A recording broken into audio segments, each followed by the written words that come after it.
जय शिवराय मित्रांनो, स्वागत आहे तुमचं आपल्या यूट्यूब चॅनलमध्ये ज्याचं नाव आहे विक्की एडिटिंग व्हीएस।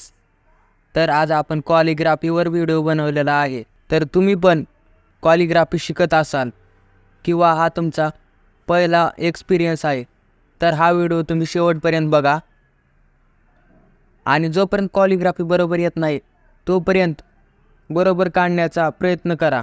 जर तुम्ही आपल्याला यूट्यूबला सबस्क्राईब केलं नसेल तर सबस्क्राईब करून घ्या आणि लाईकसुद्धा करायला विसरू नका। चला तर मग व्हिडिओला सुरुवात करू।